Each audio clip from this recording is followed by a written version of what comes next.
Hi, and welcome to Career Mobility with James Mcilvena. It's July, James. Welcome to our session. How are you? I am really well, thank you. For this time of year, the year starts to grind when you get into the middle of the year a little bit sometimes, but for a lot, it's fresh beginnings too. End of the financial year, and a lot of people, it's fresh thinking, fresh budgets. So yeah, it's always an interesting part of the year, but I'm pleased I had a nice, relaxing weekend to put things into perspective. Awesome. Good on you. No worries. Now, I know you've been busy as well. You've had a few events happening recently and some really exciting things also happening in the business. So I'd love for you to share what you've been up to and give us some insights. Yeah, look, absolutely. So last week I was fortunate to do two things. One, part of the Adecco group globally, they have an event, or it's really a competition which turns into an event, and it's the CEO for 1 month competition. And so would be about a month and a bit, probably 6 weeks ago now, we actually had a range of graduates come through, and there was a panel from the Adecco Group leadership team who watched them all come back and work as a group and present back on a series of topics and themes, very much like a grad selection methodology. And there was a winner selected for Australia, Jacqueline Du, who has now joined us as CEO for 1 month.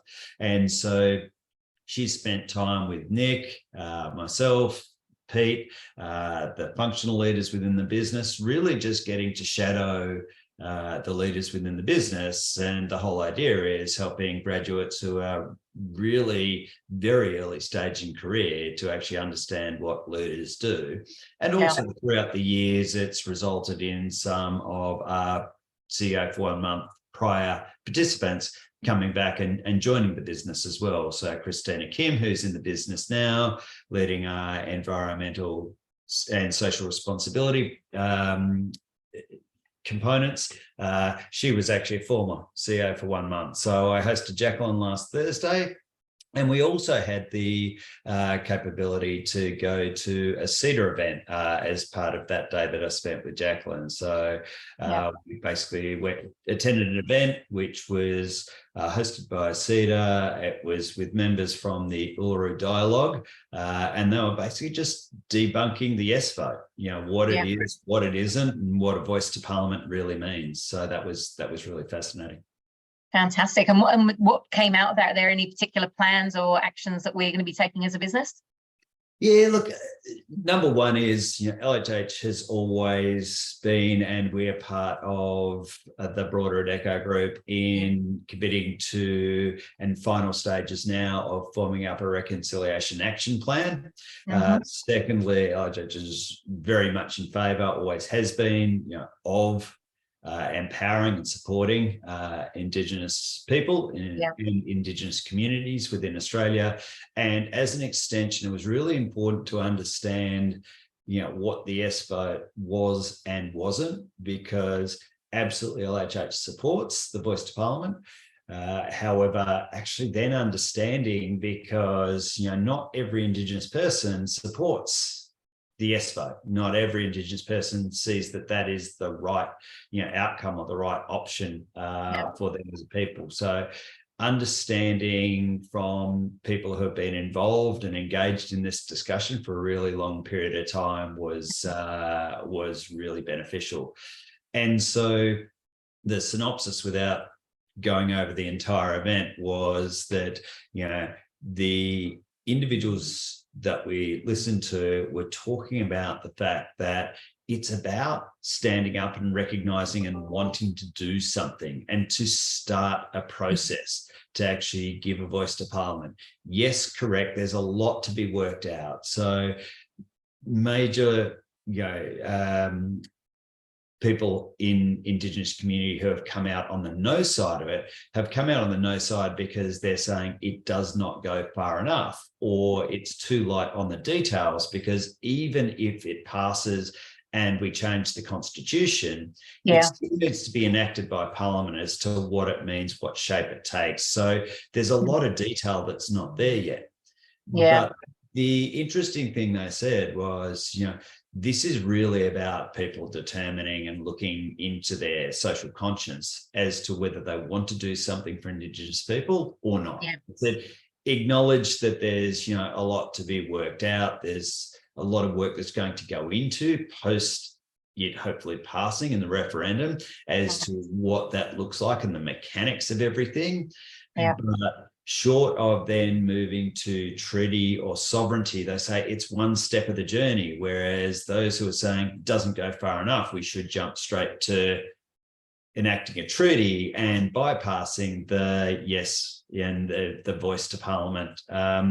It's something is better than nothing, and then the voice to parliament will allow them to actually gradually look at other steps to empower Indigenous people within Australia. So it was a great debate, interesting to hear from people who have lived it, been involved in all the discussions, because I'd seen what I'd seen on media, I'd read articles about it, but actually hearing it firsthand was interesting. And it was a really cool thing to be able to do with our CEO for 1 month. Yeah, absolutely. I can't imagine what it'd be like being a graduate coming out and then, having this not only an amazing opportunity to work with the senior leadership team, and of course, having gone through the process and earned the right, but then to have that amazing opportunity. It's monumental changes that are potential in that space. So it's wonderful to hear that that's all happening and that you got to be a part of that. So good on you. Sounds great. Now, we're now very much rooting for Jaguar. So part of their program is they actually do a project, a global project. And so there are finalists in the global project, and the winner actually gets to go and shadow Denis Mcilvena, who's our global CEO for 1 month. So it is a project solving one of so the project they're working on is, how does Adecco Group as a group come together to really show Generation Y the value that we can have as a group together. So talking about everything from, ACODIS and their positioning in technology, both consulting, recruiting, and education, upskilling and reskilling, plus the work that Adecco Group does, plus all of the things that LHH does in talent solutions, including Ezra and General Assembly. How does that come together to create a really meaningful proposition around how the whole life cycle can actually support Gen Z in a really meaningful way? So it's an interesting project they're working on. So we now wish Jacqueline all the best. Hopefully she makes it through to the finals and wins and gets to shadow Denis. Brilliant. Oh, wow. What a fabulous, amazing experience. So can't wait to hear that, how that plays out. So another thing we wanted to talk about today is just, we talked last month about the sort of job market, about LinkedIn, things like that. So go back and definitely check out that last recording from June. There was some great stuff in there. Today, I kind of want to talk a little bit more about the practicalities of being productive with your job search. And what are your thoughts on this, James? What do you think people can be doing now in July, as we are in this sort of moment, to really kind of, make their job search productive?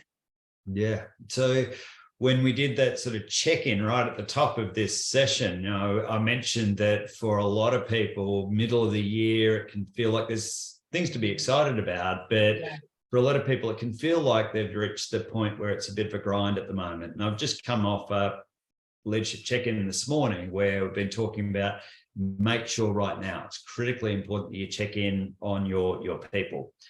So to answer your question, I think there are two components which are really valuable, which we can share. One is actually having structure to make sure that you're moving forward and focusing on the right things is critically important. And like you referenced, using your time wisely. So actually taking the support that's available to you. So the tips and hints we shared on maximizing your time and productivity on LinkedIn is one thing, but it's another thing to then, if you're in transition, whatever your goal is as a next step, to then structure your week the same as what you potentially would be if you're working.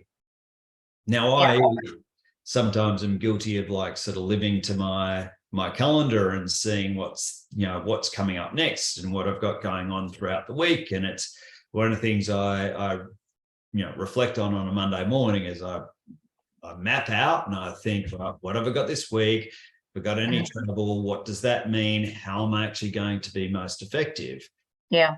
But when people are in that process of career transition, that structure's not there anymore. That structure and that rigor that they've probably had when they were in a role isn't there anymore. That doesn't mean that it's not important to actually structure your time, because otherwise, when I have unstructured time, it is much easier to sort of float or to procrastinate or to spend time on things that are not the most important things that should be prioritized. Whereas when I'm more structured, I can actually be significantly more effective. So I suppose takeout number one would be, what are you doing and how are you structuring your week? Are you setting aside time to do the things that you've spoken to your career coach about? Are you setting aside time to do the things that you know work best for you? And also, are you changing it up? So are you actually not just doing the same thing in big blocks and actually getting disillusioned because you're not trying a variety of different things? And then final point, when structuring things, the way I structure into any given work week, what are you doing from a well-being and a self-care perspective as well? Do you block out the time? So do you block out the time to reflect, do some mindfulness, meditate, go to the gym, do it? Because if you are structuring the time you're spending in transition, if you're not, should be, but if you are then setting that up for the first time, make sure you give yourself a gap. Make sure you give yourself a bit of a break to sort of mentally recharge and go into the next thing you have planned refreshed and in the right mindset, because you'll get much better results by structuring with well-being in mind, rather than just booking things that are time intensive and arduous back to back. Everyone gets mentally tired and worn out if they do that. So true. It's so important to take those little breaks. And like you say, to plan things in that actually make you feel good. I was sharing with you, I wrote an article during COVID, actually, which is still very relevant today. And it really is about how to structure that job search. So I'll share that in the comments as well within this this post as well, so that people can reference that. Because I think if you make sure you constantly in momentum, then you and have things going on, but of course, scheduling in that self-care within that, you're the main person that people want to meet in your job search. You're the one who needs to have the energy and so on. And, that's, people can hear it in your voice, particularly when, if you're using those voice notes and if you're, interacting with people, they're going to see that in you, and it's going to just invigorate you that much more to have that plan and then know that things are coming up. And, what actually is really useful as well is if you've got that plan, but there isn't anything in the plan, you've got some work to do. So just keep the structure there. Absolutely. And there's not a one size fits all, but also build in reminders of little things that are going to work for you. So for example, if I'm ever doing webinars or talking on topics or events, particularly things that will be seen publicly, I do more of it now than what I did in my last role, but I still, the same as everyone else, get nervous about these things. And so little things like, for me, it's, thinking about your breathing and thinking about gratitude ahead of doing these things to put you in the right mindset. So as part of that structuring, if you know there are things that work particularly well for you, if it's go and spend 5 minutes sitting in the sun, if it's like breathing, if it's gratitude, if it's going and playing with cat, dog, whatever other pet you got, because that sort of calms you down and gets you in the right mindset. I build that into the structure as well, right? Give yourself the 15 minutes to be in the right mindset, because if you are going to pick up the phone to do a follow-up call, or you've got 5 callbacks you need to make from your networking outreach, you, like you said, you're the number one driver in that thing. So you have to be in the right mindset to do it. It's that old mentality of I remember back in the day where you're told never make a sales call sitting down, always be in the right mindset and be put a smile on your face and, you know, stand up and get yourself into the mindset, you know, that you need to be in. So that is also a really important part of the structuring the tips, hints, tricks, whatever it is that is going to make that time productive. So it's one thing to structure the time. It's another thing to actually be really productive in that structured time. Absolutely. And having the plan, I think, is what makes the difference. You know, if you've got it all, you know, some ideas there, obviously allow a little bit of serendipity if that's your style, but definitely have some plans. Brilliant.